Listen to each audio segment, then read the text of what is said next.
ओम ओम गुरु ब्रह्मा गुरु विष्णु गुरुदेवो महेश्वरा गुरुरेव परम ब्रह्म तस्मै श्री गुरुवे नमः। ओम। आप सबका स्वागत है मेरे YouTube चैनल आत्मोक्षार्थम में। बहुत छोटा वीडियो है लेकिन बहुत ही इंफॉर्मेटिव वीडियो है ये, भगवान शिव के बारे में। ठीक है, आपको पता है कि भगवान शिव को अजन्मा कहा जाता है ना। अजन्मा अर्थात जिनके माता पिता ना हो। ठीक है, अगर गहराई में देखें तो हाँ ये सत्य है। परमात्मा परमात्मा को कौन पैदा करेगा, परमात्मा तो पहले से ही विद्यमान है। लेकिन हाँ, जब परमात्मा ने संकल्प लिया सशरीर आने का, ठीक है, तो प्रथम पुरुष परम पुरुष पहले परमात्मा शिव के रूप में आए, जिसे हम शंकर के रूप में कहते हैं, महेश कहते हैं, है ना, आदि योगी कहते हैं। तो उनके रूप में आए परमात्मा, शिव के रूप में, शंकर के रूप में आए हमारे बीच। ठीक है, शिव पहले भी थे पैदा होने से, अर्थात वो कॉन्शियसनेस रूप में थे, तत्व रूप में, चेतना रूप में संपूर्ण ब्रह्मांड के अंदर। लेकिन उसने जब संकल्प लिया कि सब सृष्टि बन गई है, पेड़ पौधे बन गए हैं, एक आदमी जो बंदर से इंसान पूंछ हट गई उसकी, तब ऐसे में समाज को व्यवस्थित करने के लिए भगवान शिव ने एक आम बच्चे की तरह ही जन्म लिया।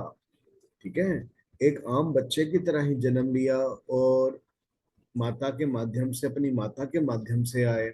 ठीक है, लेकिन उनके बारे में, शिव के बारे में हम बिल्कुल भी बहुत कम जानते हैं, क्योंकि आज से 15-16 हजार साल पहले जब भगवान शिव आए आदि योगी रूप में, ठीक है, तो उस समय लिपि का विकास नहीं हुआ था, किसी भी प्रकार की लिपि का विकास नहीं हुआ था, इसीलिए उस टाइम तो वेद भी नहीं थे, है ना।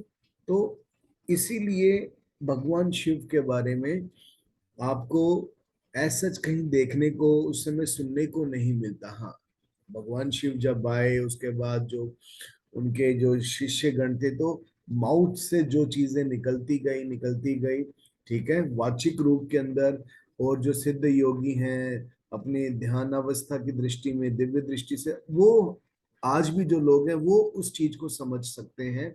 और वही वो जो सिद्ध योगी, सिद्ध गुरु होते हैं, अपने शिष्यों को बताते हैं। ठीक है, तो यही कारण है कि शिव को अजन्मा भी कहा जाता है। ठीक है ना। कृष्ण भगवान के बारे में तो हम जानते हैं, कृष्ण भी तो भगवान है, परमात्मा है, परम पुरुष। सबसे पहले परमात्मा शिव के रूप में आए, सेकंड परमात्मा कृष्ण के रूप में आए। ध्यान रखिएगा, डायरेक्ट परम सत्ता केवल 2 बार आई है। सिर्फ परम सत्ता, तो कंप्लीट एब्सोल्यूट गॉड जिसे डायरेक्ट गॉड कहते हैं ना, वो सत्ताएं सिर्फ 2 बार आई हैं। पहली शिव के रूप में आज से 15-16 हजार साल पहले, और दूसरी भगवान कृष्ण के रूप में, जो कंप्लीट 16 कलाओं से युक्त कंप्लीट कंप्लीट फॉर्म्स।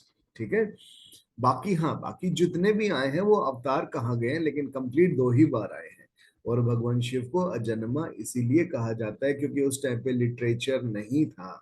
ठीक है, तो नेक्स्ट वीडियो में भगवान कृष्ण के ऊपर एक बनाऊंगा छोटा सा वीडियो कि भगवान कृष्ण को श्याम रंग क्यों कहा जाता है।